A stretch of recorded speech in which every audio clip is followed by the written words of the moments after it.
اعوذ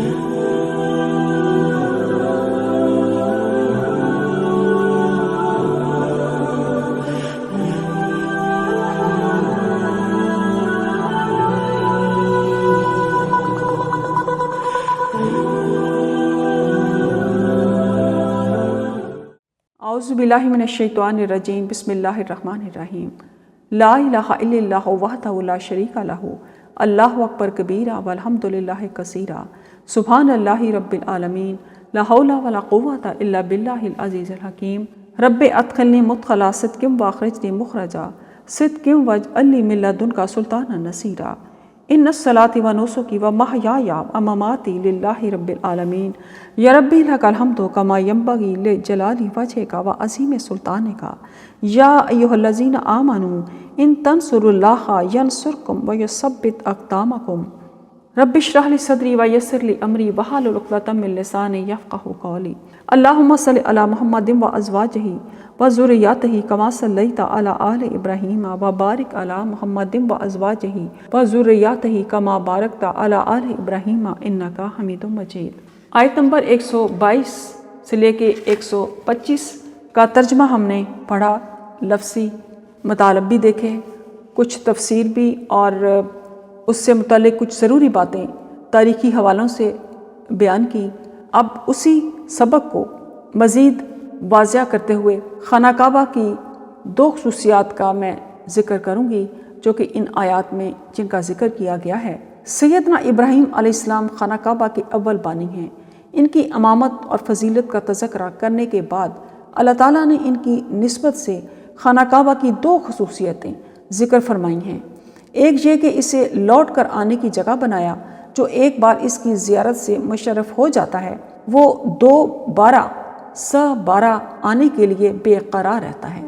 یہ ایسا شوق ہے جس کی کبھی بھی تسکین نہیں ہوتی، بلکہ یہ شوق روز افزوں رہتا ہے۔ یہ معجزہ خانہ کعبہ ہی کی خصوصیت ہو سکتی ہے، ورنہ دنیا کے بہتر سے بہتر مناظر کو انسان دوبارہ دیکھ لینے کے بعد سیر ہو جاتا ہے، اور 5-7 بار دیکھ لینے کے بعد دیکھنے کا دھیان بھی نہیں آتا۔ اور ادھر نہ کوئی حسین منظر ہے، نہ وہاں پہنچنا آسان ہے، اور نہ وہاں دنیا کے کاروبار ہی کی کوئی اہمیت ہے۔ اس کے باوجود لوگوں کے دل میں اس کی تڑپ ہمیشہ معجزہ رہتی ہے۔ لاکھوں روپیہ خرچ کر کے اور سینکڑوں مشقتیں جھیل کر بھی وہاں کے مشتاق رہتے ہیں۔ دوسری خصوصیت یہ ہے کہ اسے سراسر امن والی جگہ بنایا۔ لفظ بیت سے مراد صرف بیت اللہ یعنی خانہ کعبہ کی چکور عمارت نہیں ہے، بلکہ پورا حرم مراد ہے۔ اسے جائے امن بنا دینے سے مراد لوگوں کو یہ حکم دینا ہے کہ وہ اس جرم کو اس حرم کو قتل و قتال اور انتقام سے بالا تر رکھیں۔ چنانچہ زمانہ جاہلیت میں بھی عربوں کے ہاتھ میں ملت ابراہیمی کے جو کچھ آثار باقی رہ گئے تھے، ان میں یہ بھی تھا کہ حرم میں اپنے باپ اور بھائی کا قاتل کسی کو ملتا تو انتقام نہیں لیتے تھے، اور عام جنگ و قتال کو بھی حرام سمجھتے تھے۔ اسلام نے اس کے احترام کو نہ یہ کہ باقی رکھا بلکہ اس میں تاکید اور اضافہ بھی کیا۔ مقام ابراہیم کیا ہے؟ اس کے بارے میں 2 طرح کی آیات ہیں۔ ایک یہ کہ اس سے مراد وہ پتھر ہے جس پر کھڑے ہو کر سیدنا ابراہیم علیہ السلام کعبہ کو تعمیر کرتے رہے۔ اس پتھر پر سیدنا ابراہیم علیہ السلام کے قدم کے نشانات ہیں۔ یہ پتھر عہد نبوی اور عہد صدیقی میں خانہ کعبہ سے متصل تھا۔ سیدنا عمر رضی اللہ عنہ کے دور خلافت میں جب سیلاب آیا تو یہ پتھر بہہ گیا، چنانچہ سیدنا عمر رضی اللہ عنہ نے اسے وہاں سے ہٹا کر دوسری جگہ رکھ دیا اور اس کے گرد پتھروں کی دیوار چن دی۔ یہ پتھر اب تک اسی جگہ ہے، تاہم اسے ایک شیشے میں محفوظ کر دیا گیا ہے جسے ہر حاجی اور عمرہ کرنے والا طواف کے دوران میں آسانی سے اس کو دیکھ سکتا ہے۔ دوسرا قول یہ ہے کہ مقام ابراہیم سے مراد مقامات حج ہیں، یعنی حرم، منا، مزدلفہ، عرفات، جہاں ابراہیم علیہ السلام نے حج میں قیام کیا۔ یہ قول سیدنا ابن عباس رضی اللہ تعالیٰ عنہ کا ہے۔ مقام ابراہیم کو جائے نماز بنانے کے حکم کی وضاحت خود رسول کریم صلی اللہ علیہ وآلہ وسلم نے حجۃ الوداع میں اپنے قول و عمل سے پیش کی۔ سیدنا جابر رضی اللہ تعالیٰ عنہ بیان کرتے ہیں کہ خانہ کعبہ کے طواف کے بعد رسول اللہ صلی اللہ علیہ وآلہ وسلم مقام ابراہیم کی طرف آئے اور آپ نے یہ آیت تلاوت فرمائی، وَاتَّخِذُوا مِن مَّقَامِ إِبْرَاهِيمَ مُصَلًّى۔ پھر آپ نے مقام ابراہیم کو اپنے اور کعبہ کے درمیان کر لیا اور 2 رکعت نماز پڑھی، جن میں آپ نے سورۃ اخلاص یعنی قل هو واللہ احد اور دوسری سورۃ کافرون قل یا ایھا الکافرون کی تلاوت کی۔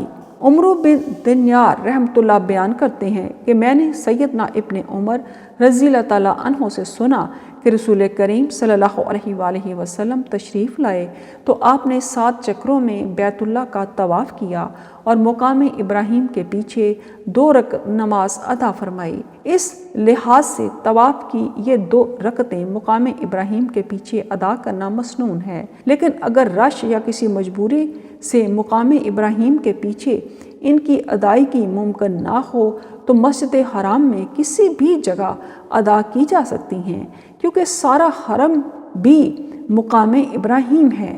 یہ بھی واضح ہے کہ مقام ابراہیم کے پاس نماز پڑھنے کا مشورہ سیدنا عمر فاروق رضی اللہ تعالیٰ عنہ نے دیا تھا اور اللہ تعالیٰ نے ان کی موافقت فرمائی تھی۔ مساجد یعنی اللہ تعالیٰ کے گھروں کی صفائی ستھرائی نہایت فضیلت والا کام ہے۔ ان آیات میں اللہ تعالیٰ نے فرمایا ہے، آیت نمبر 125، بسم اللہ الرحمن الرحیم، وَاتَّخِذُوا مِن مَّقَامِ إِبْرَاهِيمَ مُصَلًّى وَعَهِدْنَا إِلَىٰ إِبْرَاهِيمَ وَإِسْمَاعِيلَ أَن طَهِّرَ بَيْتِيَ لِلطَّائِفِينَ وَالْعَاكِفِينَ وَالرُّكَّعِ السُّجُودِ۔ مقام ابراہیم کو صاف ستھرا رکھنے کا حکم اللہ تعالیٰ نے حضرت ابراہیم اور حضرت اسماعیل علیہ السلام کو دیا، کیونکہ بیت اللہ لوگوں کے لیے بار بار لوٹ کر آنے کی جگہ تھی۔ اسی لیے حکم کیا گیا کہ تم مقام ابراہیم کو جائے نماز بناؤ، اور ہم نے ابراہیم اور اسماعیل کو حکم دیا کہ تم دونوں میرا گھر پاک کرو، طواف کرنے والوں، اعتکاف کرنے والوں اور رکوع و سجود کرنے والوں کے لیے۔ مساجد اللہ تعالیٰ کے گھروں کی صفائی ستھرائی نہایت اعلیٰ کام ہے۔ اللہ تعالیٰ نے اپنے 2 جلیل القدر پیغمبروں سیدنا ابراہیم، سیدنا اسماعیل علیہ السلام سے وعدہ لیا کہ وہ اس کے گھر کو اعتکاف کرنے والوں، طواف کرنے والوں اور رکوع و سجود کرنے والوں کے لیے ہر وقت پاک صاف رکھیں۔ بیت اللہ کی صفائی ستھرائی کے حکم میں ظاہری گندگی اور نجاست کا ازالہ بھی مقصود ہے، اور باطنی نجاستیں مثلا بد اخلاقی، بغض و حسد، حرص و لالچ، غرور و تکبر، نام و نمود اور کفر و شرک سے پاکی بھی مراد ہے، کیونکہ طواف، اعتکاف اور رکوع و سجدہ اللہ کے سوا کسی کے لیے جائز نہیں۔ یوں مشرکین مکہ کو بھی تنبیہ کی گئی ہے کہ تمہارے جد اعلیٰ کو کیا حکم تھا، انہوں نے کیا کیا اور تم کیا کر رہے ہو؟ تم ایسے ناخلف ہو کہ تم نے عین کعبہ میں لا کر بت نصب کر دیے ہیں۔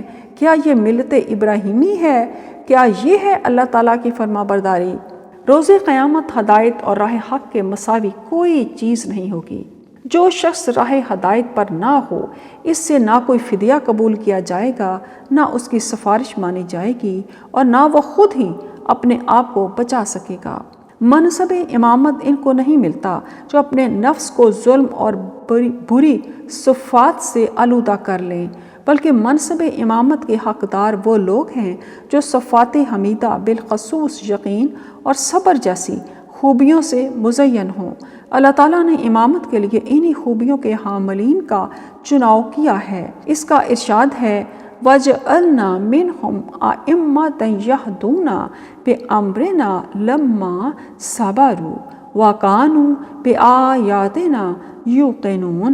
اور جب ان لوگوں نے صبر کیا تو ہم نے ان میں سے ایسے پیشوا بنائے جو ہمارے حکم سے لوگوں کو ہدایت کرتے تھے اور ہماری آیتوں پر یقین رکھتے تھے۔ ایمان کے کمال تک تبھی پہنچا جا سکتا ہے جب حتی الامکان اللہ تعالیٰ کے حکموں پر عمل کیا جائے اور اس کی ممنوعات سے بچنے کی پوری کوشش کی جائے۔ اللہ تعالیٰ کی مکمل اطاعت اور احکام شرعیہ کی پابندی کرنے والا انسان لوگوں کے لیے رول ماڈل ہے۔ بیت اللہ کو حج الخلائق کا مقام اور امن گاہ بنانا اللہ تعالیٰ کا بہت بڑا احسان ہے۔ اس احسان کا شکریہ یہ ہے کہ کثرت کے ساتھ اللہ تعالیٰ کی حمد بیان کی جائے۔ بیت اللہ کو غیر اخلاقی اور غیر شرعی نجاستوں سے پاک صاف رکھنا ہر مسلمان پر فرض ہے، لہٰذا وہاں تمام اعمال اللہ ہی کے لیے بجا لائے جائیں۔ غیر اللہ کو عبادت میں شریک کرنا جہاں اس مقدس جگہ کی توہین ہے، وہاں اللہ تعالیٰ کی گستاخی بھی ہے۔ مساجد کی صفائی ستھرائی عظیم عمل ہے۔ اللہ تعالیٰ نے اپنے 2 جلیل القدر انبیاء سے اپنے گھر کی تطہیر کا عہد لے کر اس کام کی فضیلت و عظمت و فضیلت اور اہمیت کو اور بھی واضح کر دیا ہے، لہٰذا ہر مسلمان کو مساجد کی صفائی ستھرائی میں حصہ لینا چاہیے۔ خانہ کعبہ کے طواف کے بعد مقام ابراہیم کے پاس 2 رکعتیں ادا کرنا مسنون ہے۔ اگر کسی مجبوری کے باعث ان 2 رکعتوں کو مقام ابراہیم کے پاس ادا کرنا دشوار ہو تو مسجد حرام میں کسی بھی جگہ ادا کیا جا سکتا ہے۔ صدق اللہ العظیم۔ صدق اللہم صل علی محمد وعلی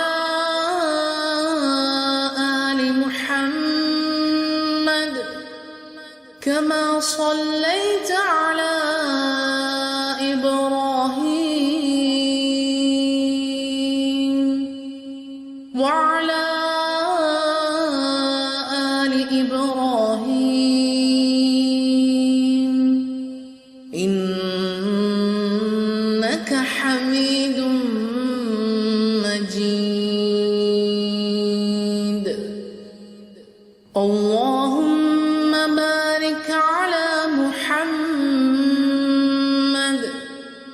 وعلى آل محمد